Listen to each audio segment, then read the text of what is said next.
Gideon defeats the Midianites. Early in the morning, Jerubbaal, that is, Gideon, and all his men camped at the spring of Harod. The camp of Midian was north of them in the valley near the hill of Moor. The Lord said to Gideon, "You have too many men for me to deliver Midian into their hands. In order that Israel may not boast against me that her own strength has saved her. Announce now to the people, anyone who trembles with fear may turn back and leave Mount Gilead." So 22,000 men left, while 10,000 remained. But the Lord said to Gideon, "There are still too many men. Take them down to the water, and I will sift them out for you there. If I say, 'This one shall go with you,' he shall go, but if I say, 'This one shall not go with you,' he shall not go." So Gideon took the men down to the water. There the Lord told him, "Separate those who lap the water with their tongues like a dog from those who kneel down to drink." 300 men lapped with their hands to their mouths. All the rest got down on their knees to drink. The Lord said to Gideon, "With the 300 men that lapped I will save you and give the Midianites into your hands. Let all the other men go, each to his own place." So Gideon sent the rest of the Israelites to their tents but kept the 300, who took over the provisions and trumpets of the others. Now the camp of Midian lay below him in the valley.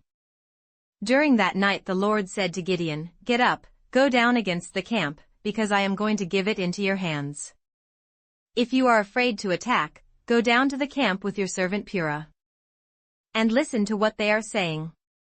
Afterwards, you will be encouraged to attack the camp." So he and Purah his servant went down to the outposts of the camp. The Midianites, the Amalekites and all the other eastern peoples had settled in the valley, thick as locusts. Their camels could no more be counted than the sand on the seashore. Gideon arrived just as a man was telling a friend his dream. "I had a dream," he was saying. A round loaf of barley bread came tumbling into the Midianite camp. It struck the tent with such force that the tent overturned and collapsed. His friend responded, "This can be nothing other than the sword of Gideon son of Joash, the Israelite. God has given the Midianites and the whole camp into his hands." When Gideon heard the dream and its interpretation, he worshipped God. He returned to the camp of Israel and called out, "Get up. The Lord has given the Midianite camp into your hands." Dividing the 300 men into 3 companies, he placed trumpets and empty jars in the hands of all of them, with torches inside.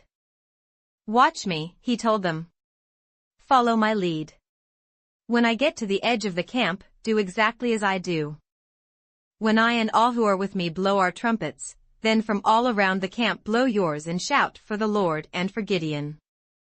Gideon and the 100 men with him reached the edge of the camp at the beginning of the middle watch, just after they had changed the guard.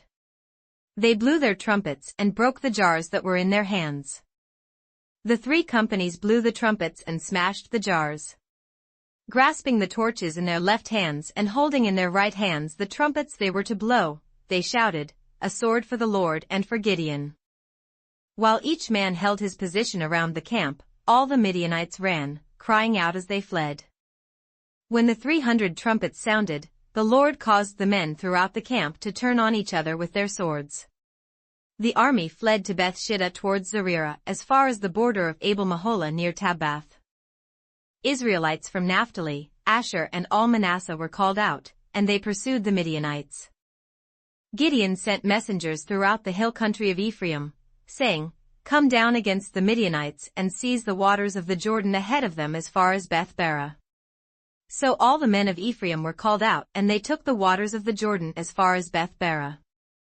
They also captured 2 of the Midianite leaders, Oreb and Zeb. They killed Oreb at the rock of Oreb, and Zeb at the winepress of Zeb. They pursued the Midianites and brought the heads of Oreb and Zeb to Gideon, who was by the Jordan.